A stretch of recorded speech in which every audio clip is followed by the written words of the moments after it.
Hello ಕರ್ನಾಟಕದ ಸ್ಪರ್ಧಾರ್ಥಿಗಳಿಗೆ ನಮಸ್ಕಾರಗಳು. ಈ ವಿಡಿಯೋದಲ್ಲಿ ನಾವು ಕರ್ನಾಟಕ PDO ಮತ್ತು ವಿಲೇಜ್ ಅಕೌಂಟೆಂಟ್ಗೆ ಸಂಬಂಧಪಟ್ಟಂತಹ ಮಾಡೆಲ್ ಕ್ವಶನ್ ಪೇಪರ್ನ ಡಿಸ್ಕಸ್ ಮಾಡೋಣ. ಸೊ ಮಾಡೆಲ್ ಕ್ವಶನ್ ಪೇಪರ್ ಇದು 57ನೇ ಮಾಡೆಲ್ ಕ್ವಶನ್ ಪೇಪರ್ ಆಗಿದೆ. ಸೊ ಇದು ಪೇಪರ್ 1ಗೆ ಸಂಬಂಧಪಟ್ಟಂತಹ ಮಾಡೆಲ್ ಕ್ವಶನ್ ಪೇಪರ್ 1ನ ಮಾಡೆಲ್ ಕ್ವಶನ್ ಪೇಪರ್. ಮತ್ತು ಇಲ್ಲಿ 12ನೇ ನಂಬರ್ ಕ್ವಶನ್ಗಳನ್ನ ಆಲ್ರೆಡಿ ಸ್ಟಾರ್ಟ್ ಮಾಡಿದ್ದೀನಿ. ಯಾಕಪ್ಪ ಅಂತಂದರೆ ಈ ಕ್ವಶನ್ ಪೇಪರ್ದಲ್ಲಿ ಕ್ವಶನ್ ನಂಬರ್ಗಳನ್ನ ತಲೆ ಕೆಡಿಸ್ಕೋಬೇಡಿ. ಏನಪ್ಪ ಅಂತಂದರೆ ಇದರಲ್ಲಿ ಕರೆಂಟ್ ಅಫೇರ್ಸ್ ಮತ್ತು ಮೆಂಟಲ್ ಎಬಿಲಿಟಿ ಕ್ವಶನ್ ಮತ್ತು ಕರೆಂಟ್ ಅಫೇರ್ಸ್ನ ನಾನು ಹಾಕಿಲ್ಲ. ಯಾಕಪ್ಪ ಅಂತಂದರೆ ಕರೆಂಟ್ ಅಫೇರ್ಸ್ ಯಾವಾಗಲೂ ಚೇಂಜ್ ಆಗ್ತವೆ. ಅದೇ ರೀತಿಯಾಗಿ ಮೆಂಟಲ್ ಎಬಿಲಿಟಿ ಸಪ್ರೇಟ್ ಸೀರೀಸ್ ಬರ್ತಾ ಇರುತ್ತೆ, ಅದಕ್ಕೋಸ್ಕರ. ಸೊ ನಿಮಗೆ ಕ್ವಶನ್ ಮಾತ್ರ ಇಂಪಾರ್ಟೆಂಟು, ಅವುಗಳನ್ನ ಮಾತ್ರ ನೋಡ್ತಾ ಹೋಗ್ರಿ. ಭಾಳ ಇಂಪಾರ್ಟೆಂಟ್ ಪ್ರಶ್ನೆಗಳು. ಸೊ ಕೊನೆವರೆಗೂ ನೋಡಿ, ಮಧ್ಯ ಯಾರು ಬಿಟ್ಟು ಹೋಗಬೇಡಿ. ಸೊ ಮೊದಲನೇ ಪ್ರಶ್ನೆ, ಧಾರವಾಡದಲ್ಲಿ ನಡೆದಂತಹ ಕನ್ನಡ ಸಾಹಿತ್ಯ ಸಮ್ಮೇಳನ ಜರುಗಿದ ವರ್ಷ ಹಾಗೂ ಅಧ್ಯಕ್ಷರ ಕೊಟ್ಟಿರುವ ಪಟ್ಟಿಯನ್ನು ಹೊಂದಿಸಿ ಬರೆಯಿರಿ ಅಂತ ಕೇಳಿದ್ದಾರೆ. ಸೊ ನಮ್ಮ ಧಾರವಾಡದಲ್ಲಿ ಟೋಟಲ್ 4 ಸಲ ಈ ಒಂದು ಕನ್ನಡ ಸಾಹಿತ್ಯ ಸಮ್ಮೇಳನ ನಡೆದಿದೆ. ಸೊ ಅದರಲ್ಲಿ ಇಲ್ಲಿ 1918ರಲ್ಲಿ ನಡೆದಾಗ ಯಾರು ಅಧ್ಯಕ್ಷತೆ ವಹಿಸಿದ್ದಾರೆ ಅಂತ ಅಂದರೆ 1918ರಲ್ಲಿ ಆರ್ ನರಸಿಂಹರಾವ್ರವರು ಅಧ್ಯಕ್ಷತೆಯನ್ನು ವಹಿಸಿದ್ದರು. 1940ರಲ್ಲಿ ನಡೆದಾಗ ವೈ ಚಂದ್ರಶೇಖರ್ ಶಾಸ್ತ್ರಿಯರವರು ಅಧ್ಯಕ್ಷತೆ ವಹಿಸಿದ್ರು. ಮತ್ತು ನೆಕ್ಸ್ಟ್ 1957ರಲ್ಲಿ ನಡೆದಾಗ KV ಪುಟ್ಟಣ್ಣರವರು ಅಧ್ಯಕ್ಷತೆಯನ್ನು ವಹಿಸಿದ್ದರು. 2018ರಿಂದ 19ರಲ್ಲಿ ಡಾಕ್ಟರ್ ಚಂದ್ರಶೇಖರ್ ಕಂಬಾದ್. ಇಲ್ಲಿ ಸರಿಯಾದಂಥ ಉತ್ತರ ಏನಪ್ಪ ಅಂದರೆ ಎಲ್ಲವೂ ಸರಿಯಾಗಿದ್ದಾವೆ. 1, 2, 3, 4 ಅಂತಲೇ ಬರುತ್ತೆ. ಆಪ್ಷನ್ ಬಿ ಇಲ್ಲಿ ಸರಿಯಾಗಿದೆ. ಸೊ ಇನ್ನೂ ಯಾರು ಸಬ್ಸ್ಕ್ರೈಬ್ ಮಾಡಿಲ್ಲ ಅಂತ ಸಬ್ಸ್ಕ್ರೈಬ್ ಮಾಡಿಕೊಡ್ರಿ, ಕೊನೆವರೆಗೂ ನೋಡಿ. ಡೈಲಿ ಬರ್ತಾ ಇರತಕ್ಕಂಥ ಈ ಕ್ವಶನ್ ಪೇಪರ್ ಸೀರೀಸ್ನ ಮಿಸ್ ಮಾಡದೆ ನೋಡ್ತಾ ಇರಿ. ಸೊ ಇಲ್ಲಿ ಚೇಂಜಿಂಗ್ ಇಂಡಿಯಾ ಎಂಬ ಪುಸ್ತಕವನ್ನು ಬರೆದವರು ಯಾರು ಅಂತ ಕೇಳಿದ್ದಾರೆ. ಸೊ ಚೇಂಜಿಂಗ್ ಇಂಡಿಯಾ ಅನ್ನುವಂತಹ ಒಂದು ಇದೇನಪ್ಪ ಅಂದರೆ ಎಕನಾಮಿಕ್ಸ್ ರಿಲೇಟೆಡ್ ಬುಕ್ ಆಗಿದೆ. ಎಕನಾಮಿಕ್ಸ್ಗೆ ಸಂಬಂಧಪಟ್ಟಿರ್ತಕ್ಕಂಥ ಬುಕ್ ಆಗಿದೆ. ಸೊ ಇದನ್ನು ಬರೆದವರು ಮನಮೋಹನ್ ಸಿಂಗ್, ಭಾರತದ ಮಾಜಿ ಪ್ರಧಾನಿಯಾದಂತಹ ಮನಮೋಹನ್ ಸಿಂಗ್ ರವರು ಈ ಒಂದು ಪುಸ್ತಕದ ಲೇಖಕರಾಗಿದ್ದಾರೆ. ನೆನ್ಪಿಟ್ಕೊಡ್ರಿ, ಇದೇ ಟೈಪ್ ಕ್ವಶನ್ಗಳನ್ನು ಜಾಸ್ತಿ ಟೈಮ್ಸ್ ಕೇಳ್ತಿರ್ತಾರೆ. ಸಂಗೀತ ಕಲಾ ಸಂಗಮವನ್ನು ಈ ಕೆಳಗಿನ ಯಾವ ಸಚಿವಾಲಯವು ಆಯೋಜಿಸಿತು ಅಂತ ಕೇಳಿದ್ದಾರೆ. ಸೊ ಸಂಗೀತ ಕಲಾ ಸಂಗಮವನ್ನು ಆಯೋಜಿಸಿದಂತಹ ಸಚಿವಾಲಯ ಯಾವುದಪ್ಪ ಅಂತಂದರೆ ಇಲ್ಲಿ ಮಾನವ ಸಂಪನ್ಮೂಲ ಅಭಿವೃದ್ಧಿ ಸಚಿವಾಲಯ ಈ ಒಂದು ಸಂಗೀತ ಕಲಾ ಸಂಗಮವನ್ನು ಆಯೋಜಿಸಿದಂತಹ ಒಂದು ಸಚಿವಾಲಯವಾಗಿದೆ. ನೆಕ್ಸ್ಟ್, ರಾಜೀವ್ ಗಾಂಧಿ ಖೇಲ್ ರತ್ನ ಪ್ರಶಸ್ತಿಯನ್ನು ಪಡೆದಂತಹ ಮೊದಲ ಕ್ರೀಡಾಪಟು ಯಾರು ಅಂತ ಕೇಳ್ತಾರೆ. ಸೊ ರಾಜೀವ್ ಗಾಂಧಿ ಖೇಲ್ ರತ್ನ ಪ್ರಶಸ್ತಿಯನ್ನು 1992ರಲ್ಲಿ ಪ್ರಾರಂಭಿಸಲಾಗಿದೆ. ಸೊ ಪ್ರಸ್ತುತ ಇದಕ್ಕೆ ಏನಪ್ಪ ಅಂತಂದರೆ ಇನ್ನೊಂದು ಹೆಸರನ್ನು ಇಡಲಾಗಿದೆ. ಏನಪ್ಪ ಅಂತಂದರೆ ಮೇಜರ್ ಧ್ಯಾನ್ ಚಂದ್ ಖೇಲ್ ರತ್ನ ಪ್ರಶಸ್ತಿ. ಧ್ಯಾನ್ ಚಂದ್ ಖೇಲ್ ರತ್ನ ಪ್ರಶಸ್ತಿ ಅಂತ 2022ರಲ್ಲಿ ರಿನೇಮ್ ಮಾಡಲಾಗಿದೆ. ಸೊ ಅದಕ್ಕೋಸ್ಕರ ಈ ಪ್ರಶಸ್ತಿಯನ್ನು ಪಡೆದಂತಹ ಮೊದಲಿಗರು ಯಾರಪ್ಪ ಅಂತಂದರೆ ಇಲ್ಲಿ ಸರಿಯಾದಂತಹ ಉತ್ತರ ಆಪ್ಷನ್ ಬಿ ನೋಡಿ, ವಿಶ್ವನಾಥ್ ಆನಂದ್ರವರು ಈ ಒಂದು ಮೇಜರ್ ಖೇಲ್ ರತ್ನ ಅಥವಾ ಮೇಜರ್ ಧ್ಯಾನ್ ಚಂದ್ ಪ್ರಶಸ್ತಿಯನ್ನು ಪಡೆದಂತಹ ಮೊದಲಿಗರಾಗಿದ್ದಾರೆ. ನೆನ್ಪಿಟ್ಕೊಳ್ರಿ, ತುಂಬ ಇಂಪಾರ್ಟೆಂಟ್ ಇದು. ಕ್ವಶನ್ ನೋಡೋಣ ಬನ್ನಿ. ಸೊ ನೆಕ್ಸ್ಟ್ ಕ್ವಶನ್ ಏನು ಹೇಳುತ್ತೆ, ಪ್ರಸಿದ್ಧವಾದಂತಹ ದಿಲ್ವಾರ ದೇವಾಲಯಗಳು ಎಲ್ಲಿ ನೆಲೆಗೊಂಡಿವೆ ಅಂತ ಕೇಳಿದ್ದಾರೆ. ಸೊ ನಮ್ಮ ಭಾರತದ ಪ್ರಸಿದ್ಧವಾದ ದಿಲ್ವಾರ ದೇವಾಲಯಗಳು. ಸೊ ಮೊದಲನೇದಾಗಿ ದಿಲ್ವಾರ ದೇವಾಲಯಗಳು ಅಂತ ಬಂದರೆ ಇವು ಜೈನ ದೇವಾಲಯಗಳು, ಜೈನರಿಗೆ ಸಂಬಂಧಪಟ್ಟಿರ್ತಕ್ಕಂಥದ್ದು. ಇವು ಕಂಡುಬರುವುದು ರಾಜಸ್ಥಾನ್ ರಾಜ್ಯದಲ್ಲಿ. ಪ್ರಸ್ತುತ ರಾಜಸ್ಥಾನ್ ರಾಜ್ಯದಲ್ಲಿ ಇವು ಕಂಡುಬರುತ್ತವೆ. ನೆಕ್ಸ್ಟ್, ಯಾವ ನಗರವನ್ನು ಎಲೆಕ್ಟ್ರಾನಿಕ್ ಸಿಟಿ ಆಫ್ ಇಂಡಿಯಾ ಎಂದು ಕರೆಯಲಾಗುತ್ತದೆ ಅಂತ ಕೇಳಿದರೆ. ಸೊ ಭಾರತದ ನಮ್ಮ ಬೆಂಗಳೂರನ್ನು ಎಲೆಕ್ಟ್ರಾನಿಕ್ ಸಿಟಿ ಆಫ್ ಇಂಡಿಯಾ ಅಂತ ಕರೆಯಲಾಗುತ್ತದೆ. ಯಾಕಪ್ಪ ಅಂತಂದರೆ ದೇಶದಲ್ಲಿಯೇ ಮೊದಲು ವಿದ್ಯುತ್ತನ್ನು ಪಡೆದಂತಹ ನಗರವಾಗಿದೆ. ಯಾವ ವಿಜ್ಞಾನಿ ವಿಕಿರಣಶೀಲ ಅಂಶ ರೇಡಿಯಮನ್ನು ಕಂಡು ಹಿಡಿದನು ಅಂತ ಕೇಳಿದರೆ. ಸೊ ಹಿಡಿದನು ಅನ್ನೋದಕ್ಕಿಂತ ಹಿಡಿದರು ಅಂತ ಆಗಬೇಕಿತ್ತು. ಇಲ್ಲಿ ಸರಿಯಾದಂತಹ ಉತ್ತರ ಮೇರಿ ಕ್ಯೂರಿರು ಇವರು ರೇಡಿಯಮನ್ನು ಕಂಡು ಹಿಡಿದಿದ್ದಾರೆ. ಇದಕ್ಕೋಸ್ಕರ ಇವರು ನೊಬೆಲ್ ಪ್ರಶಸ್ತಿಯನ್ನು ಕೂಡ ಪಡೆದುಕೊಂಡಿದ್ದಾರೆ. ನೊಬೆಲ್ ಪ್ರಶಸ್ತಿಯನ್ನು ಪಡೆದುಕೊಂಡಿದ್ದಾರೆ. ಇನ್ನು ಏನಪ್ಪ ಅಂತಂದರೆ ನೊಬೆಲ್ ಪ್ರಶಸ್ತಿ 2 ಟೈಮ್ ಇವರು ಪಡ್ಕೊಂಡರು. ಒಂದು ಫಿಸಿಕ್ಸ್, ಒಂದು ಕೆಮಿಸ್ಟ್ರಿ. 2 ಟೈಮ್ ಪಡೆದುಕೊಂಡಂತಹ ಮೊದಲ ಮಹಿಳೆಯರು. ನೊಬೆಲ್ ಪ್ರಶಸ್ತಿಯನ್ನು 2 ಟೈಮ್ಸ್ ಪಡೆದಂತಹ ಮೊದಲ ಮಹಿಳೆಯವರು. ನೆನ್ಪಿಟ್ಕೊಳ್ರಿ. ನೆಕ್ಸ್ಟ್, ಇವುಗಳಲ್ಲಿ UNO ಯುನೈಟೆಡ್ ನೇಷನ್ಸ್ ಆರ್ಗನೈಜೇಷನ್ಗೆ ಸಂಬಂಧಿಸಿಲ್ಲ ಅಂತ ಕೇಳ್ತಾರೆ. ಸೊ ಯುನೈಟೆಡ್ ನೇಷನ್ಸ್ ಆರ್ಗನೈಜೇಷನ್ಗೆ ಸಂಬಂಧಿಸದೇ ಇರತಕ್ಕಂಥದ್ದು ನೋಡಿ, ಇಂಟರ್ನ್ಯಾಷನಲ್ ಲೇಬರ್ ಆರ್ಗನೈಜೇಷನ್ ಅನ್ನುವುದು ಇದು ಸಂಬಂಧಿಸಿದೆ. ಯಾಕಪ್ಪ ಅಂತಂದರೆ UNOದಲ್ಲಿ ಕಂಡು ಬರ್ತಕ್ಕಂಥ ಇದು ಒಂದು ಅಂಶ ಆಗಿದೆ. ಇನ್ನು WHO ವರ್ಲ್ಡ್ ಹೆಲ್ತ್ ಆರ್ಗನೈಜೇಷನ್ ಅಂತ ಕರಿತೀವಿ, ಇದು ಕೂಡ UNOದ ಒಂದು ಅಂಶವಾಗಿದೆ. ಸೊ ಆಸಿಯನ್ ಅನ್ನುವಂಥದ್ದು ಏನಪ್ಪ ಅಂತಂದರೆ ಸೌತ್ ಈಸ್ಟ್ ಏಷ್ಯನ್ ಕಂಟ್ರೀಸ್ ಅಂತ ಕರಿತೀವಿ. ಸೊ ಇಲ್ಲಿ ಇದು ಏನಪ್ಪ ಅಂತಂದರೆ ಇದು ಸಂಬಂಧವನ್ನು ಹೊಂದಿಲ್ಲ. ಯಾಕಪ್ಪ ಅಂತಂದರೆ ಇದು ಒಂದಿಷ್ಟು ಅಂದರೆ ಚೀನಾ ಇದೆ, ಸಾರ್ಕ್ ಒಳಗಡೆ ಚೀನಾ ಇಲ್ಲ. ಈ ಕೆಳಗಿನವುಗಳಲ್ಲಿ ಯಾವುದು ಕೇಂದ್ರ ಬ್ಯಾಂಕ್ RBIನ ಕಾರ್ಯ ಅಲ್ಲ ಅಂತ ಕೇಳಿದ್ದಾರೆ. ಸೊ ಕೆಳಗಿನವುಗಳಲ್ಲಿ RBIನ ಕಾರ್ಯ ಯಾವುದು ಅಲ್ಲ ಅಂತಂದ್ರೆ ಇಲ್ಲಿ ಮೊದಲನೇದು ವಿದೇಶಿ ಕರೆನ್ಸಿಯ ಪಾಲಕರು. ಇದು ಸರಿ. ಯಾಕಪ್ಪ ಅಂತಂದರೆ ಏನು ವಿದೇಶದಿಂದ ಕರೆನ್ಸಿ ಬರುತ್ತಲ್ಲ ಅದನ್ನು ಮ್ಯಾನೇಜ್ ಮಾಡೋದು RBIನ ಕಾರ್ಯವಾಗಿದೆ. ಇನ್ನು ಕರೆನ್ಸಿ ಮುದ್ರಣ ಇದು ಕೂಡ ಸರಿ. ಯಾಕಪ್ಪ ಅಂತಂದರೆ RBI ಇದು ಕರೆನ್ಸಿ ಮುದ್ರಣವನ್ನು ಮಾಡುತ್ತದೆ. ದೇಶದಲ್ಲಿ 4 ಕಡೆ ಇದಾವೆ. ಮತ್ತು ಸಾಲ ನಿಯಂತ್ರಣ ಕೂಡ RBI ನಿರ್ವಹಿಸುತ್ತದೆ. ಮತ್ತು ಕೊನೆಯದಾಗಿ ನಾಣ್ಯಗಳ ವಿತರಣೆ ಇದು ತಪ್ಪು. ನಾಣ್ಯಗಳ ವಿತರಣೆ ಹಣಕಾಸು ಮಂತ್ರಿಮಂಡಲಕ್ಕೆ ಸಂಬಂಧಪಟ್ಟಿದೆ. ಸೊ ಇದಕ್ಕೆ ಸಂಬಂಧಪಟ್ಟಿಲ್ಲ, ಅದಕ್ಕೋಸ್ಕರ ಆಪ್ಷನ್ ಡಿ ಇಲ್ಲಿ ಇದರ ಕಾರ್ಯವಾಗಿಲ್ಲ. ನೆಕ್ಸ್ಟ್ ಇಲ್ಲಿ ನೋಡಿ, ಸಾರ್ಕ್ನಲ್ಲಿ ಈ ಕೆಳಗಿನ ಯಾವ ದೇಶವು ಸದಸ್ಯತ್ವವನ್ನು ಪಡೆದಿಲ್ಲ ಅಂತ ಕೇಳಿದ್ದಾರೆ. ಸೊ ಆಲ್ರೆಡಿ ನಾ ಏಷ್ಯನ್ ಕಂಟ್ರೀಸ್ ಒಳಗಡೆ ಕನ್ಫ್ಯೂಸ್ ಮಾಡ್ಕೊಂಡಿದ್ದೆ. ಸೊ ಇಲ್ಲಿ ನೋಡಿ, ಅಫ್ಘಾನಿಸ್ತಾನ ಇದೆ, ಭೂತಾನ್ ಇದೆ, ಬಾಂಗ್ಲಾದೇಶ್ ಇದೆ. ಸೊ ಈ 3 ದೇಶಗಳಿದಾವೆ. ಟೋಟಲ್ ಇಲ್ಲಿ 8 ದೇಶಗಳು ಇದರ ಸದಸ್ಯತ್ವವನ್ನು ಹೊಂದಿದ್ದಾವೆ. ಅದರಲ್ಲಿ ಚೀನಾ ಇದರ ಸದಸ್ಯತ್ವವನ್ನು ಹೊಂದಿಲ್ಲ. ಯಾವುದಪ್ಪ, ಸಾರ್ಕ್ ಸಂಘಟನೆಯ ಸದಸ್ಯತ್ವವನ್ನು ಚೀನಾ ಹೊಂದಿಲ್ಲ. ಅದಕ್ಕೋಸ್ಕರ ಆಪ್ಷನ್ ಡಿ ಇಲ್ಲಿ ಸರಿಯಾದಂತಹ ಉತ್ತರವಾಗುತ್ತೆ.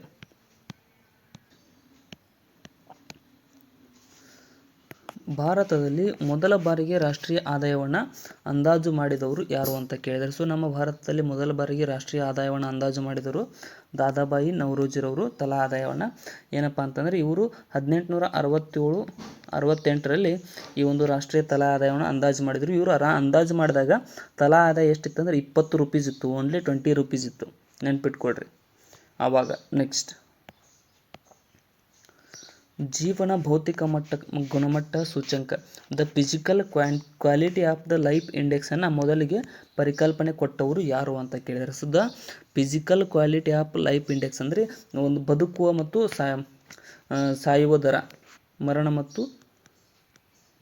ಮತ್ತು ಜನನ ದರ ಅಂದರೆ ಈ ಒಂದು ಫಿಸಿಕಲ್ ಕ್ವಾಲಿಟಿ ಇಂಡೆಕ್ಸ್ ಅಂತ ಕರಿತೇವೆ.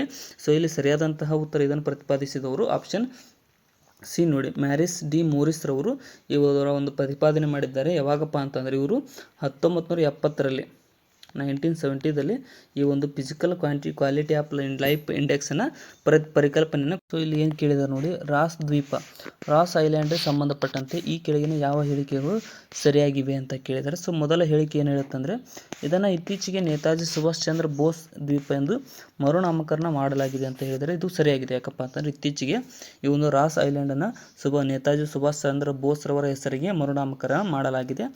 ಇನ್ನೊಂದು ಹೇಳಿಕೆ ಏನು ಹೇಳುತ್ತಂದರೆ ಇದು ಪೋರ್ಟ್ ಬ್ಲೇರ್ನಿಂದ ಪಶ್ಚಿಮಕ್ಕೆ 3 ಕಿಲೋಮೀಟರ್ ದೂರದಲ್ಲಿದ್ದು ತಪ್ಪು.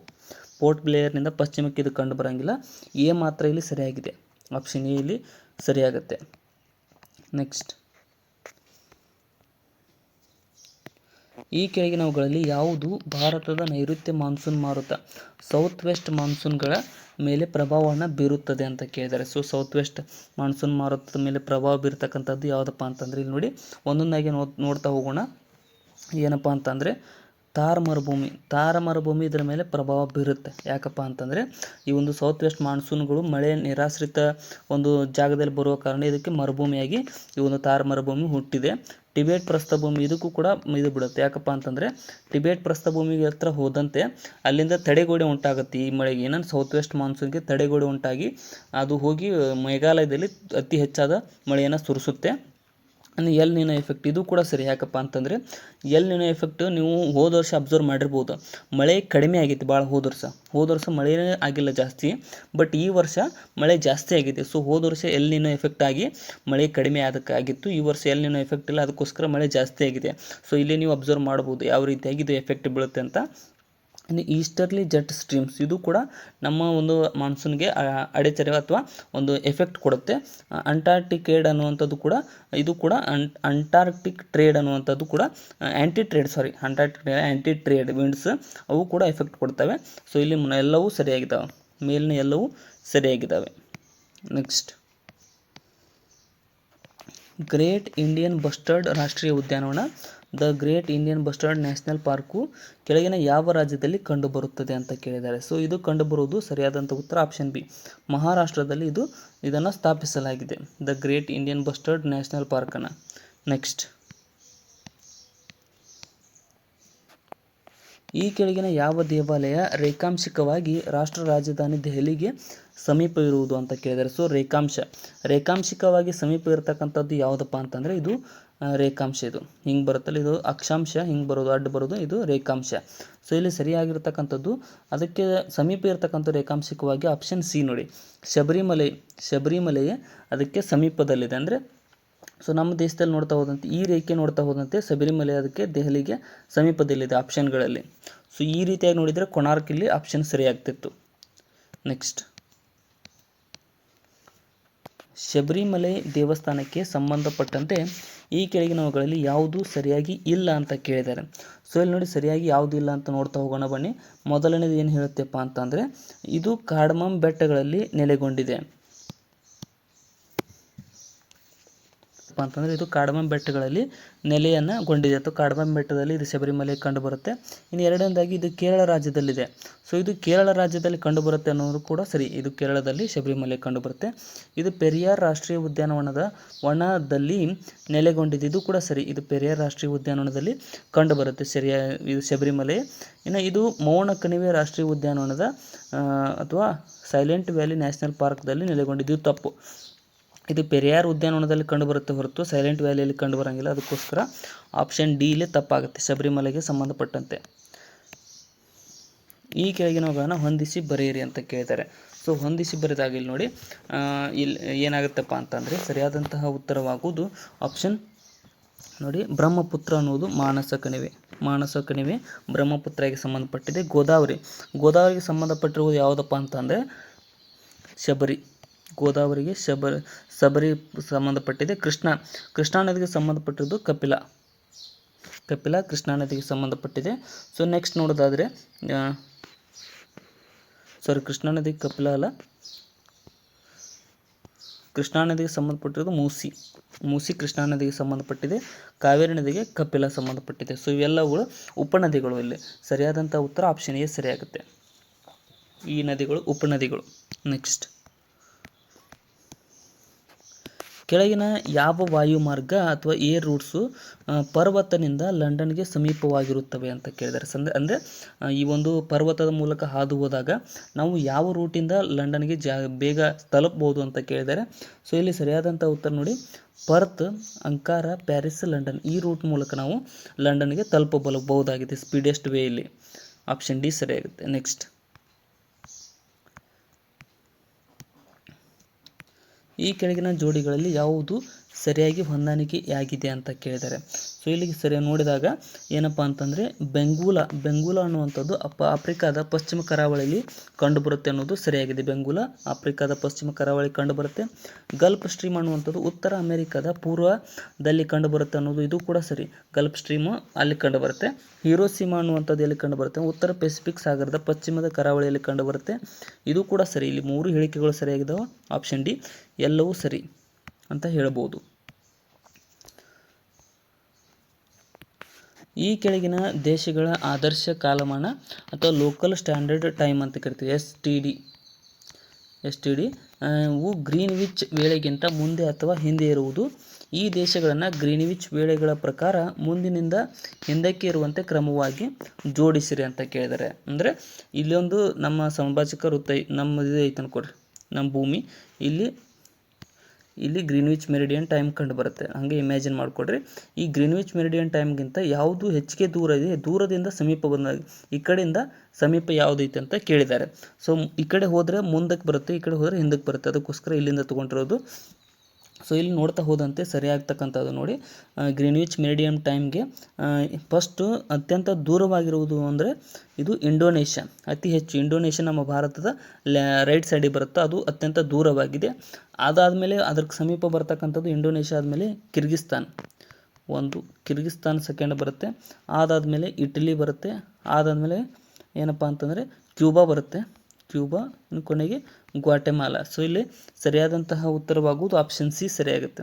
2, 1, 3, 4, 5 3, 5, 4 ಆಪ್ಷನ್ ಸಿ ಸರಿಯಾಗಿದೆ.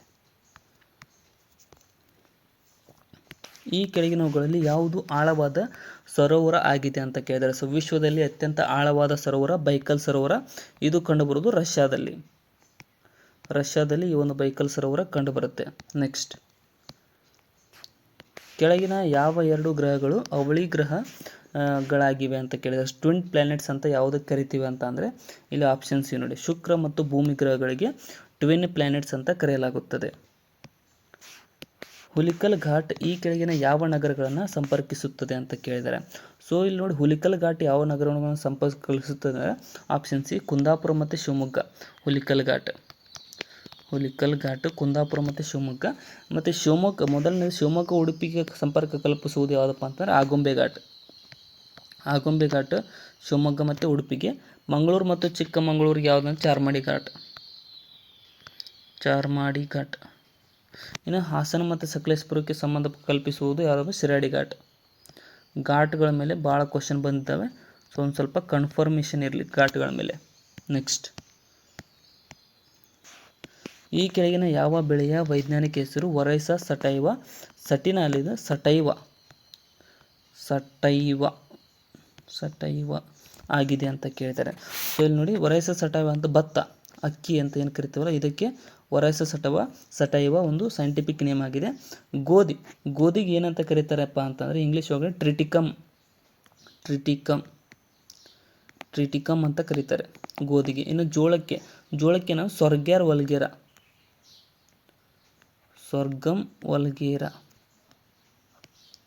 ವಲ್ಗೇರಾ ಅಂತ ಕರೆಯಲಾಗುತ್ತದೆ, ವಲ್ಗೇರಾ ಅಂತ. ಇನ್ನು ರಾಗಿಗೆ ಏನಂದರೆ ಎಲುಸಿನ್ ಕೊರಾಕಾನ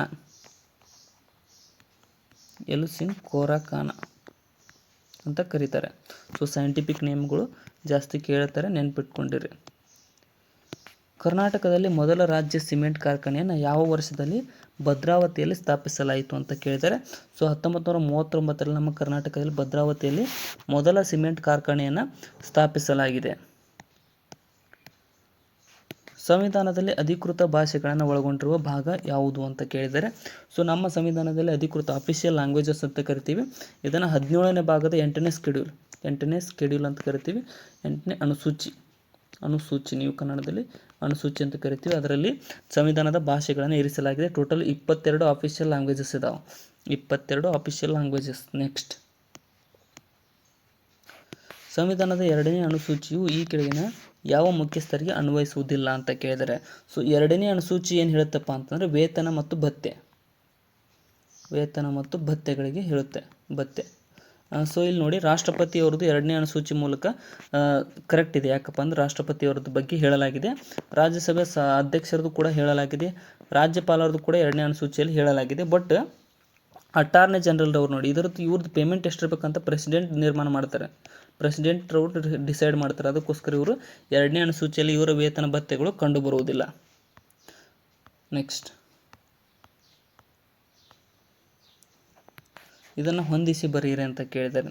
ಸೊ ಇಲ್ಲಿ ನೋಡಿ, ಯಾವ ದೇಶದಿಂದ ನಾವು ಯಾವುದನ್ನು ಎರವಲು ಪಡೆದುಕೊಂಡಿದ್ದೇವೆ ಅಂತ. ಸೊ ಮೊದಲನೇದಾಗಿ ಬ್ರಿಟನ್ ದೇಶದಿಂದ ನಾವು ಏಕ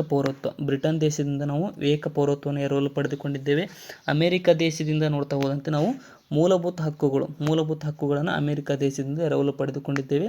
ಇನ್ನು ಕೆನಡಾ ದೇಶದಿಂದ ಏನಪ್ಪ ಅಂತಂದರೆ ರಾಜ್ಯಪಾಲರ ನೇಮಕ ಮತ್ತು ಶಕ್ತಿಯುತ ಕೇಂದ್ರ ಸರ್ಕಾರದ ಬಗ್ಗೆ ಎರವಲು ಪಡೆದುಕೊಂಡಿದ್ದೇವೆ. ಆಸ್ಟ್ರೇಲಿಯಾದಿಂದ ಸಮವರ್ತಿ ಪಟ್ಟಿ, ಜಂಟಿ ಅಧಿವೇಶನ ಅಂತ ಏನು ಕರಿತೇವಲ್ಲ, 108ನೇ ವಿಧಿ. ಸೊ ಅದನ್ನು ನಾವು ಆಸ್ಟ್ರೇಲಿಯಾ ದೇಶದಿಂದ ಎರವಲು ಪಡೆದುಕೊಂಡಿದ್ದೇವೆ. ನೆಕ್ಸ್ಟ್,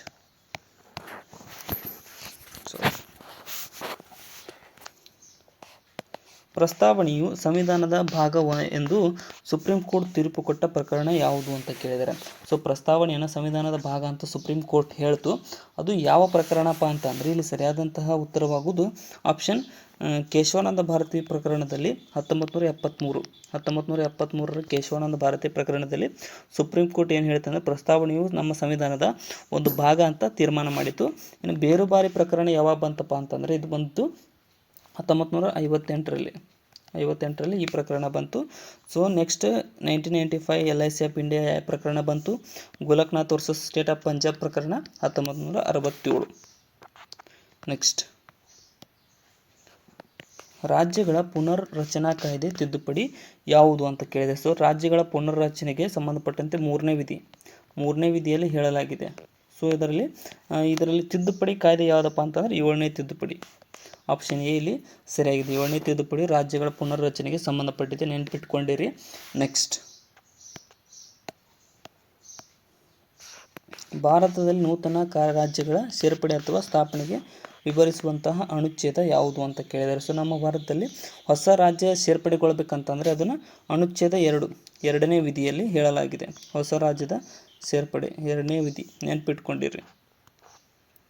ನೆಕ್ಸ್ಟ್ 358 ವಿಧಿಯ ಪ್ರಕಾರ ತುರ್ತು ಪರಿಸ್ಥಿತಿ ಸಂದರ್ಭದಲ್ಲಿ ಈ ಕೆಳಗಿನ ಯಾವ ಉಪಪನ್ನಗಳನ್ನು ಅಮಾನತುಗೊಳಿಸಲಾಗುತ್ತದೆ ಅಂತ ಕೇಳಿದ್ದಾರೆ. ಸೊ ಇಲ್ಲಿ 358ರಲ್ಲಿ ಏನು ಹೇಳಲಾಗಿದೆ ಅಂದರೆ ತುರ್ತು ಪರಿಸ್ಥಿತಿ ಸಮಯದಲ್ಲಿ ಒಂದಿಷ್ಟು ಹಕ್ಕುಗಳನ್ನು ನಾವು ಅಮಾನತು ಮಾಡ್ತೀವಿ. ಅವು ಯಾವಪ್ಪ ಅಂತಂದರೆ 19ನೇ ವಿಧಿಯಲ್ಲಿ ಬರ್ತಕ್ಕಂಥ 5 ಹಕ್ಕುಗಳನ್ನು ಅಮಾನತು ಮಾಡಲಾಗುತ್ತದೆ. ಬಟ್ 21ನೇ ಹಕ್ಕು ಏನಿದೆಯಲ್ಲ ಇದು ಜೀವಿಸುವ ಹಕ್ಕು. ಇದನ್ನು ಮಾಡೋಕ್ಕೆ ಬರೋಂಗಿಲ್ಲ. ಜೀವಿಸುವ ಹಕ್ಕು ಅಂದರೆ ಎಲ್ರಿಗೂ ತಮ್ಮದೇ ಆದ ಬದುಕು ಹಕ್ಕಿದೆ, ಅದಕ್ಕೋಸ್ಕರ ಅದನ್ನು ಅಮಾನತು ಮಾಡೋಕ್ಕೆ ಬರೋಂಗಿಲ್ಲ. ಎಲ್ಲ ಮೂಲಭೂತ ಹಕ್ಕುಗಳನ್ನು ಬರೋಂಗಿಲ್ಲ. ಸೊ ಮೇಲಿನ ಎಲ್ಲ ಕೂಡ ತಪ್ಪು. ಆಪ್ಷನ್ ಎ ಇಲ್ಲಿ ಸರಿಯಾಗಿದೆ.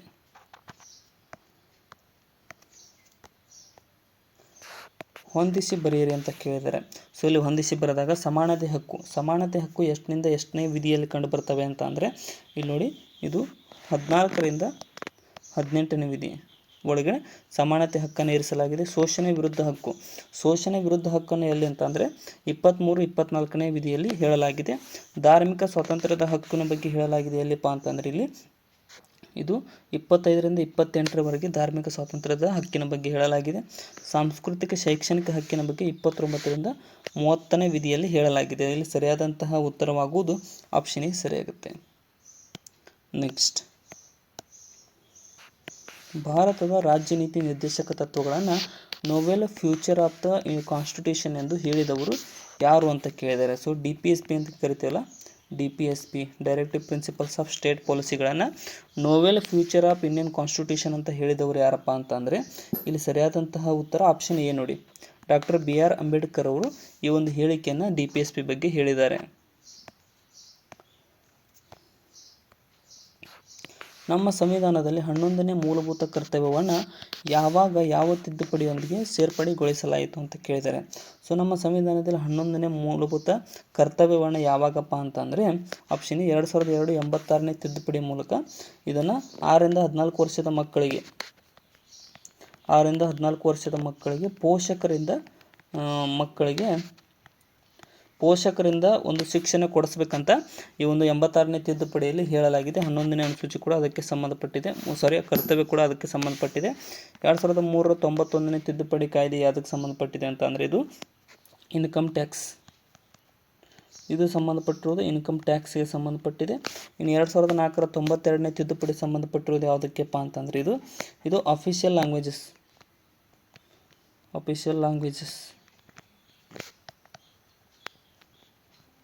ಜಸ್ಟ್ಗೆ ಸಂಬಂಧಪಟ್ಟಿದೆ. ಇನ್ನು 2006 93ನೇ ತಿದ್ದುಪಡಿ ಯಾವುದಕ್ಕಪ್ಪ ಅಂತಂದರೆ ಇದು ಮಕ್ಕಳಿಗೆ 6ರಿಂದ 14 ವರ್ಷದ ಮಕ್ಕಳಿಗೆ ಗೌರ್ಮೆಂಟ್ ಇವರಿಗೆ ಉಚಿತ ಶಿಕ್ಷಣ ಕೊಡಬೇಕಂತ ಹೇಳಿದೆ. ಸೊ 86ನೇ ತಿದ್ದುಪಡಿ ಪೇರೆಂಟ್ಸ್ ಅವ್ರಿಗೆ ಶಿಕ್ಷಣ ಒದಗಿಸಬೇಕಂತ ಕರ್ತವ್ಯ ಹೇಳಿದೆ. ಬಟ್ ಇದು 93ನೇ ತಿದ್ದುಪಡಿ ಗೌರ್ಮೆಂಟಿಗೆ ಹೇಳಿದೆ, ಅಂದರೆ ಗೌರ್ಮೆಂಟ್ ಉಚಿತ ಕಡ್ಡಾಯ ಶಿಕ್ಷಣ ಕೊಡಿಸ್ಬೇಕಂತ. ನೆನ್ಪಿಟ್ಕೊಳ್ಳಿ, ಡಿಫ್ರೆನ್ಸ್ ಇದೆ 86 93. ಹೊಂದಿಸಿ ಬರೆಯಿರಿ ಅಂತ ಕೇಳಿದ್ದಾರೆ. ಸೊ ಇವುಗಳನ್ನು ಹೊಂದಿಸಿ ಬರೆದಾಗ ಇಲ್ಲಿ ನೋಡಿ, ಸಿ ಎ ಜಿರವರು ಎಲ್ಲಿ ಕಂಟ್ರೋಲರ್ ಆ್ಯಂಡ್ ಆಡಿಟರ್ ಜನರಲ್ ಅವರು ಯಾವ ವಿಧಿಯಪ್ಪ ಅಂತಂದರೆ 148ನೇ ವಿಧಿಯಲ್ಲಿ ಇವರ ಬಗ್ಗೆ ತಿಳಿಸಲಾಗಿದೆ. ಇನ್ನು ಅದೇ ರೀತಿಯಾಗಿ ರಾಜ್ಯಗಳ ರಾಜ್ಯಪಾಲರ ನೇಮಕ. ಸೊ ರಾಜ್ಯಗಳ ರಾಜ್ಯಪಾಲರ ನೇಮಕಾತಿಯ ಬಗ್ಗೆ 155ನೇ ವಿಧಿಯಲ್ಲಿ ತಿಳಿಸಲಾಗಿದೆ. ಕೇಂದ್ರ ಲೋಕಸೇವಾ ಅಧ್ಯಕ್ಷರ ನೇಮಕಾತಿಯ ಬಗ್ಗೆ 316ನೇ ವಿಧಿಯಲ್ಲಿ ಹೇಳಲಾಗಿದೆ. ಇನ್ನು ಮುಖ್ಯ ಚುನಾವಣಾ ಅಧಿಕಾರಿಗಳ ನೇಮಕದ ಬಗ್ಗೆ 324ನೇ ವಿಧಿಯಲ್ಲಿ ತಿಳಿಸಲಾಗಿದೆ. ಸೊ ಇಲ್ಲಿ ಸರಿಯಾದಂಥ ಉತ್ತರ ಆಪ್ಷನ್ ಸಿ ಸರಿಯಾಗುತ್ತೆ. ನೆಕ್ಸ್ಟ್ ಭಾರತದ ರಾಷ್ಟ್ರಪತಿ ಚುನಾಯಿಸಬಹುದಾದ ವಿಟೋಗಳು ಎಷ್ಟು ಅಂತ ಕೇಳಿದ್ದಾರೆ. ಸೊ ನಮ್ಮ ರಾಷ್ಟ್ರಪತಿಯವರಿಗೆ 111ನೇ ವಿಧಿಯಲ್ಲಿ ವಿಟೋ ಪವರ್ನ ಕೊಡಲಾಗಿದೆ. ಸೊ ಅದು ಯಾವ್ಯಾವ ಅಂತ 3 ವಿಧ ವಿಟೋ ಪವರ್ಗಳಿದಾವೆ, ವಿಟೋ ಅಧಿಕಾರ. ಸೊ ಇಂಗ್ಲೀಷ್ ಒಳಗಡೆ ಹೇಳ್ತೀನಿ, ನೆನ್ಪಿಟ್ಕೊಡ್ರಿ. ಸಸ್ಪೆನ್ಷನ್, ಅಬ್ಸೊಲ್ಯೂಟ್ ಮತ್ತು ಪಾಕೆಟ್, ಈ 3 ವೆಟೋ ಪವರನ್ನು ತಿಳಿಸಲಾಗಿದೆ. ಸೊ ಇದೇ ರೀತಿಯಾಗಿ ಗವರ್ನರಿಗೆ ಕೂಡ ವೆಟೋ ಪವರ್ಸ್ ಇರ್ತವೆ. 67ನೇ ವಿಧಿ ವಿವರಿಸಿರುವುದು ಅಂತ ಕೇಳಿದೆ. ಸೊ 67ನೇ ವಿಧಿ ಯಾವುದಕ್ಕೆ ಸಂಬಂಧಪಟ್ಟಿದೆ ಅಂತ ಅಂದರೆ ಇಲ್ಲಿ ಸರಿಯಾದಂತಹ ಉತ್ತರ ಆಪ್ಷನ್ ಬಿ ನೋಡಿ. ಉಪರಾಷ್ಟ್ರಪತಿಯವರ ಅಧಿಕಾರಾವಧಿಯ ಪದಚ್ಯುತಿಗೆ ಒಂದು 67ನೇ ವಿಧಿ ಸಂಬಂಧವನ್ನು ಹೊಂದಿದೆ. ಕೇಂದ್ರೀಯ ಜಾಗೃತ ಆಯೋಗದ ಅಧ್ಯಕ್ಷರ ಅಧಿಕಾರಾವಧಿ ಎಷ್ಟು ಅಂತ ಕೇಳಿದ್ದಾರೆ. ಸೊ ಜಾಗೃತಿ ಆಯೋಗದ ಅಧಿಕಾರಾವಧಿ ಎಷ್ಟಪ್ಪ ಅಂತಂದರೆ 4 ವರ್ಷ ಅಥವಾ 65 ವರ್ಷಗಳವರೆಗೆ. ಯಾವುದು ಮೊದಲು ಅಲ್ಲಿಗೆ ಅವರು ರಿಟೈರ್ ಆಗ್ತಾರೆ. ಈ ಕೆಳಗಿನ ಯಾವ ಆಯೋಗವು ಸಂವಿಧಾನದ ವಿಧಿಯನ್ನು ಒಳಗೊಂಡಿಲ್ಲ ಅಂತ ಕೇಳಿದ್ದಾರೆ. ಸೊ ಈ ಕೆಳಗಿನ ಯಾವ ಆಯೋಗ ಸಂವಿಧಾನದ ವಿಧಿಯನ್ನು ಒಳಗೊಂಡಿಲ್ಲ ಅಂತಂದ್ರೆ ನೀತಿ ಆಯೋಗ. ನೀತಿ ಆಯೋಗ ಸಂವಿಧಾನದ ವಿಧಿ ಇಲ್ಲ ಇದಕ್ಕೆ. ಯಾಕಪ್ಪ ಅಂತಂದ್ರೆ ಯೋಜನಾ ಆಯೋಗ 2014ರಲ್ಲಿ ಯೋಜನಾ ಆಯೋಗವನ್ನು ತೆಗೆದುಹಾಕಿ ಇದನ್ನು ಅಳವಡಿಸಲಾಗಿದೆ, ಅದಕ್ಕೋಸ್ಕರ ಇದು ಬರೋಂಗಿಲ್ಲ. ಇನ್ನು ಪರಿಶಿಷ್ಟ ಜಾತಿ ಮತ್ತು ಪರಿಶಿಷ್ಟ ಪಂಗಡಗಳ SC ST ಬಗ್ಗೆ ಹೇಳಿದ್ದು ಯಾವ ವಿಧಿ ಅಂತಂದರೆ SC ST ಬಗ್ಗೆ ಇರತಕ್ಕಂಥದ್ದು 341 ಮತ್ತು 42 342ನೇ ವಿಧಿಯಲ್ಲಿ ತಿಳಿಸಲಾಗಿದೆ. ಹಣಕಾಸು ಆಯೋಗದ ಬಗ್ಗೆ 110ನೇ ವಿಧಿಯಲ್ಲಿ ಹೇಳಲಾಗಿದೆ. ಇನ್ನು ಚುನಾವಣೆ ಬಗ್ಗೆ 324ನೇ ವಿಧಿಯಲ್ಲಿ ತಿಳಿಸಲಾಗಿದೆ. ಸೊ ಬಟ್ ಇದ್ರ ಬಗ್ಗೆ ಹೇಳಿಲ್ಲ. ಆಪ್ಷನ್ ಸಿ ಇಲ್ಲಿ ಸರಿಯಾದಂಥ ಉತ್ತರ. ನೆಕ್ಸ್ಟ್ 1665ರಲ್ಲಿ ಪುರಂದಗಡ ಒಪ್ಪಂದವು ಯಾರ ನಡುವೆ ನಡೆಯಿತು ಅಂತ ಕೇಳಿದ್ದಾರೆ. ಸೊ 1665ರಲ್ಲಿ ಪುರಂದಗಡ ಒಪ್ಪಂದ ನಡೆದದ್ದು ಯಾರ್ಯಾರ ನಡುವೆ ಅಂತ ಅಂದರೆ ಇಲ್ಲಿ ಆಪ್ಷನ್ ಸಿ ನೋಡಿ, ಶಿವಾಜಿ ಮತ್ತು ಜೈಸಿಂಗ್ ನಡುವೆ ಈ ಒಂದು ಪುರಂದಗಡ ಒಪ್ಪಂದ 1665ರಲ್ಲಿ ನಡೆಯಿತು. ಕೆಳಗಿನ ಹೇಳಿಕೆಗಳಲ್ಲಿ ಯಾವುದು ತಪ್ಪಾಗಿದೆ ಅಂತ ಕೇಳಿದ್ದಾರೆ. ಸೊ ಇಲ್ಲಿ ನೋಡಿ 4 ಹೇಳಿಕೆಗಳನ್ನು ನೋಡೋಣ. ಮೊದಲನೇದ್ದು ಹೆಡಾಸ್ಮಸ್ ಕದನ ಜೀಲಂ ನದಿ ದಡದ ಮೇಲೆ ನಡೆಯಿತು, ಇದು ಸರಿಯಾಗಿದೆ. ಹೆಡಾಸ್ಮಸ್ ಕದನ ಜೀಲಂ ನದಿ ದಡದಲ್ಲಿ ನಡೆಯಿತು. ಮತ್ತು ಜೀಲಂ ಕಾಳಗ ಕ್ರಿಸ್ತಪೂರ್ವ 324ರಲ್ಲಿ ನಡೆಯಿತು, ಇದು ಕೂಡ ಸರಿ. 326ರಲ್ಲಿ ಇದು ನಡೆದಿದ್ದು ಸರಿಯಾಗಿದೆ. ಅಲೆಕ್ಸಾಂಡರ್ ಭಾರತದ ಮೇಲೆ ದಾಳಿ ಮಾಡಿದ ಮಾರ್ಗ ವಿಂಧ್ಯ ಪರ್ವತ ಮತ್ತು ಖೈಬರ್ ಕಣಿವೆ ಮೂಲಕ. ಖೈಬರ್ ಕಣಿವೆ ಏನೋ ಓಕೆ, ಬಟ್ ವಿಂಧ್ಯ ಪರ್ವತದ ಮೂಲಕ ಅನ್ನೋದು ತಪ್ಪು. ಯಾಕಪ್ಪ ಅಂತಂದ್ರೆ ವಿಂಧ್ಯ ಪರ್ವತ ಕಂಡು ಬರೋದು ನಮ್ಮ ಸೆಂಟ್ರಲ್ದೊಳಗಡೆ ಬರ್ತಾವೆ. ಅಲ್ಲಿಂದ ಅವ ಅಟ್ಯಾಕ್ ಮಾಡೋಕ್ಕಾಗಿಲ್ಲ. ಮೇಲಿಂದ ಫಸ್ಟ್ ಅಲ್ಲಿಂದ ಸಿಂಧು ಮಾರ್ಗದ ಮೂಲಕ ಬಂದಿದ್ದಾನೆ. ಸೊ ಅದಕ್ಕೋಸ್ಕರ ಇದು 3ನೇದು ತಪ್ಪಾಗುತ್ತೆ. ಇನ್ನು ಅಲೆಕ್ಸಾಂಡರ್ ದಾಳಿ ಅವಧಿಯಲ್ಲಿ ಉತ್ತರ ಭಾರತವನ್ನು ಅನಂದರು ಆಳುತ್ತಿದ್ದರು, ಇದು ಸರಿ. ಆಪ್ಷನ್ ಡಿ ಸರಿ. ಆಪ್ಷನ್ ಸಿ ತಪ್ಪು ಇಲ್ಲಿ. ನೆಕ್ಸ್ಟ್ ಈ ಕೆಳಗಿನ ಹೇಳಿಕೆಗಳನ್ನ ಗಮನಿಸಿ ಅಂತ ಕೇಳಿದರೆ. ಸೊ ಅಶ್ವಮೇಧ ಯಾಗ ಕೈಗೊಂಡ ಪ್ರಥಮ ಅರಸ ಸಮುದ್ರಗುಪ್ತ. ಸೊ ಇದೊಂದು ಸ್ವಲ್ಪ ಕನ್ಫ್ಯೂಸಿಂಗ್ ಕ್ವಶನ್ ಇದೆ. ಯಾಕಪ್ಪ ಅಂತಂದರೆ ನಾವಿಲ್ಲಿ ಮಹಾಭಾರತದ ಘಟನೆ ನೋಡ್ತಾ ಇದ್ದರೆ ಅದರಲ್ಲಿ ಅಶ್ವಮೇಧ ಯಾಗನ ಬೇರೆದವರು ಕೈಗೊಂಡಿದ್ದಾರೆ, ಬಟ್ ಅದನ್ನು ನೋಡಿದ್ರೆ ಕಂಪೇರ್ ಮಾಡಿದ್ರೆ ಇದು ತಪ್ಪಾಗುತ್ತೆ, ಮೊದಲನೇದು. ಇನ್ನು ನೆಕ್ಸ್ಟ್ ಎರಡನೇದು ಏನಪ್ಪ ಅಂತಂದರೆ ಕರ್ನಾಟಕದ ಶಾಸನಗಳ ಪಿತಾಮಹ BL ರೈಸ್ ಅಂತ ಹೇಳ್ತೀವಿ, ಅದು ಸರಿ. ಇನ್ನು 1000 ಕದನಗಳ ಸರದಾರ ಎಂದು ಸಮುದ್ರಗುಪ್ತನಿಗೆ ಕರೆಯುತ್ತಾರೆ, ಇದು ತಪ್ಪು. 1000 ಕದನಗಳ ಸರದಾರ ಅಂತ ಇವನಿಗೆ ಕರೆಯೋದಿಲ್ಲ. ಇನ್ನು ಭಾರತದ ಮೊಟ್ಟ ಮೊದಲ ಸಂಸ್ಕೃತ ಶಾಸನ ಜುನಾಗಢ ಶಾಸನ, ಇದು ಕೂಡ ಸರಿ. 2 ಮತ್ತು 4 ಸರಿಯಾಗಿದ್ದಾವೆ. ಆಪ್ಷನ್ ಸಿ ಸರಿಯಾಗಿದೆ. ನೆಕ್ಸ್ಟ್ ದೀನ್ ಇ ಕೋಯಿ ಎಂಬ ಕೃಷಿ ಇಲಾಖೆಯನ್ನು ಸ್ಥಾಪಿಸಿದವರು ಯಾರು ಅಂತ ಕೇಳಿದ್ದಾರೆ. ಸೊ ದೀನ್ ಇ ಕೋಯಿ ಎಂಬ ಕೃಷಿ ಇಲಾಖೆಯನ್ನು ಸ್ಥಾಪಿಸಿದವರು ಬಲ್ಬನ್ ಈ ಕಾರ್ಯವನ್ನು ಕೈಗೊಂಡಿದ್ದ. ಸೊ ಇಲ್ಲಿ ಏನು ಕೇಳಿದ್ದಾರೆ, ಹೊಂದಿಸಿ ಬರೆಯಿರಿ ಅಂತ ಕೇಳಿದ್ದಾರೆ. ಸೊ ಇವು ಲೇಖನಗಳು ಮತ್ತು ಅವನ್ನ ಬರೆದಿರ್ತಕ್ಕಂಥವ್ರು. ಇಲ್ಲಿ ಸರಿಯಾಗಿ ಹೊಂದಿಸಿ ಬರೆದಾಗ ಸರಿಯಾಗತಕ್ಕಂಥ ಉತ್ತರ ನೋಡಿ ಏನಪ್ಪ ಅಂತಂದರೆ ಹರ್ಷವರ್ಧನ ಬರೆದದ್ದು ಯಾವುದಪ್ಪ ಅಂತಂದರೆ ನಾಗಾನಂದವನ್ನು ಹರ್ಷವರ್ಧನ ಬರೆದಿದ್ದಾನೆ. ಭವಭೂತಿಯನ್ನು ಬರೆದಂಥವರು ಯಾರಪ್ಪ ಅಂತಂದರೆ ಇವರು ಉತ್ತರ ರಾಮಚರಿತ ಕೃತಿಯನ್ನು ಬರೆದಿದ್ದಾರೆ. ವಿಷ್ಣು ಶರ್ಮನ ಏನಪ್ಪ ಅಂತಂದರೆ ವಿಷ್ಣು ಶರ್ಮ ಬರೆದಿದ್ದು ಪಂಚತಂತ್ರವನ್ನು ಬರೆದಿದ್ದಾನೆ. ವರಹಮಿರನ ಬೃಹತ್ ಸಂಹಿತೆಯನ್ನು ಬರೆದಿದ್ದಾನೆ. ಸೊ ಇಲ್ಲಿ ಸರಿಯಾಗ್ತಕ್ಕಂಥ ಉತ್ತರ ಆಪ್ಷನ್ ಬಿ 1, 3, 4, 2 ಸರಿಯಾದ ಹೊಂದಾಣಿಕೆಯಾಗಿದೆ. ನೆಕ್ಸ್ಟ್ ಭಾರತದ ಮೇಲೆ ದಾಳಿ ಮಾಡಿದ ಮುಸ್ಲಿಮರಲ್ಲಿ ಮೊದಲಿಗರು ಯಾರು ಅಂತ ಕೇಳಿದ್ದಾರೆ. ಸೊ ಭಾರತದ ಮೇಲೆ ದಾಳಿ ಮಾಡಿದ ಮುಸ್ಲಿಮರಲ್ಲಿ ಯಾರಪ್ಪ ಅಂತಂದರೆ ಅರಬ್ಬರು ಫಸ್ಟ್. ಅರಬ್ನ ಯಾರಪ್ಪ ಅಂತಂದರೆ ಮೊಹಮ್ಮದ್ ಬಿನ್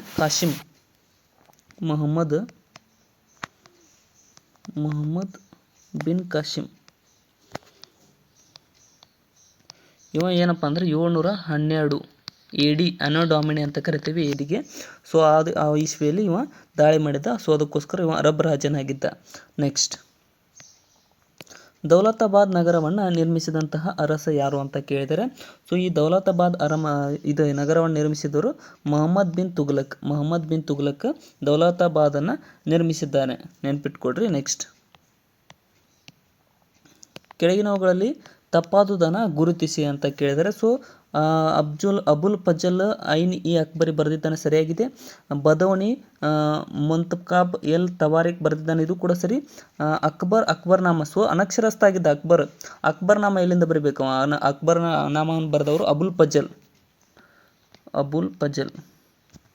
ಫಜಲ್ ಬರೆದಿದ್ದ, ನೆನ್ಪಿಟ್ಕೊಡ್ರಿ. ಇನ್ನು ಅಕ್ಬರ್ ಇಬಾದತ್ ಖಾನ, ಇದು ಸರಿಯಾಗಿದೆ. ಸೊ ಆಪ್ಷನ್ ಸಿ ಮಾತ್ರ ತಪ್ಪಾಗಿದ್ದಿಲ್ಲ, ಅಂದರೆ ಇಲ್ಲಿ ನಮಗೆ ಬೇಕಾಗಿರ್ತಕ್ಕಂಥ answer option C. Next, Usha Parinayam ಕೃತಿಯ ರಚನಾಕಾರರು ಯಾರು ಅಂತ ಕೇಳಿದ್ದಾರೆ. ಸೊ ಈ ಒಂದು ಉಷಾ ಪರಿಣಯಂ ಕೃತಿಯನ್ನು ಕೃಷ್ಣದೇವರಾಯನು ರಚಿಸಿದ್ದಾನೆ. ನೆಕ್ಸ್ಟ್, ತೆಲುಗಿನಲ್ಲಿ ಕೆಳಗಿನವುಗಳಲ್ಲಿ ಗಳನ್ನು ಕಾಲಾನುಕ್ರಮದಲ್ಲಿ ಬರೆಯಿರಿ ಅಂತ ಕೇಳಿದ್ದಾರೆ.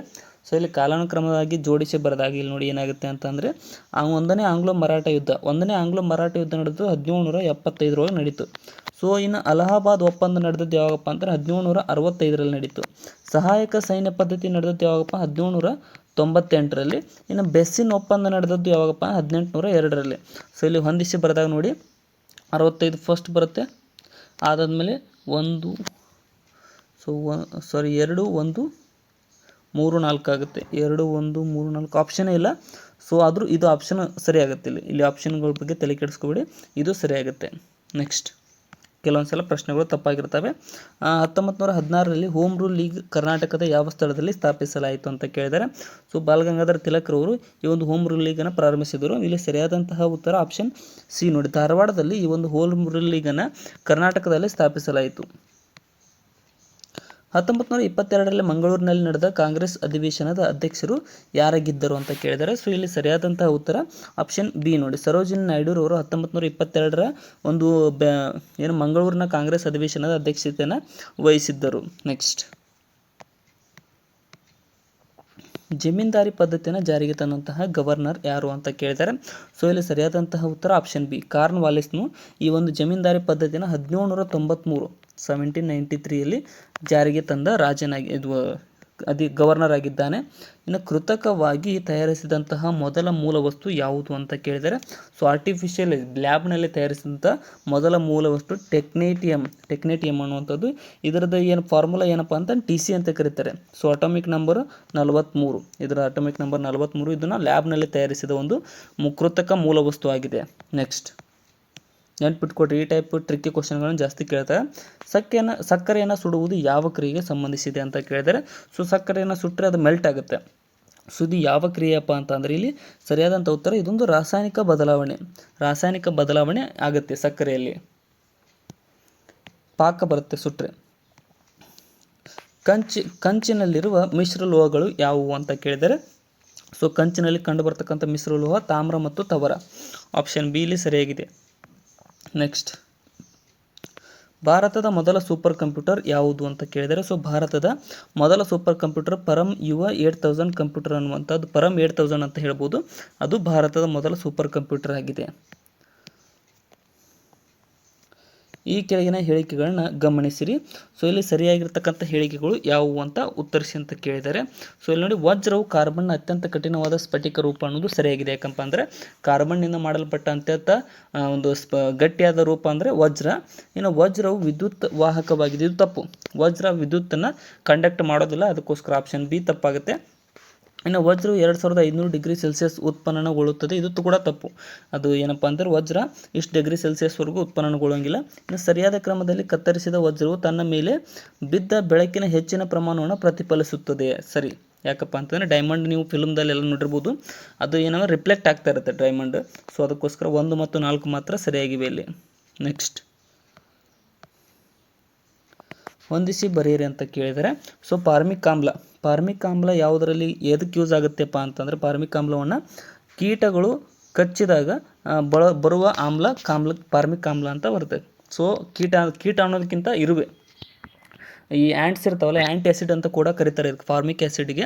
ಸೊ ಅದು ಆ್ಯಂಟಿ ಆ್ಯಸಿಡ್ ಆಗಿರುತ್ತೆ, ಕೀಟಗಳಲ್ಲಿ ಕಂಡುಬರುತ್ತೆ. ಇನ್ನು ಎರಡನೇದು ಅಸಿಟೈಲ್ ಸ್ಯಾಲಿಸಿಲಿಕ್ ಆ್ಯಸಿಡ್ ಏನಪ್ಪ ಅಂತಂದರೆ, ಇದು ಎಲ್ಲಿ ಕಂಡುಬರುತ್ತೆ ಅಂದರೆ, ಇದೊಂದು ನೋವು ನಿವಾರಕವಾಗಿ ಉಪಯೋಗಿಸ್ತಾರೆ. ಬೋರಿಕ್ ಆಮ್ಲ ಅನ್ನುವಂಥದ್ದು ಎಲ್ಲಿಪ್ಪ ಅಂತಂದರೆ, ಒಂದು ಗಾಜನ್ನು ಕರಗಿಸಲಿಕ್ಕೆ ಬಳಸ್ತಾರೆ. ಬೋರಿಕ್ ಆಮ್ಲ ಗಾಜು.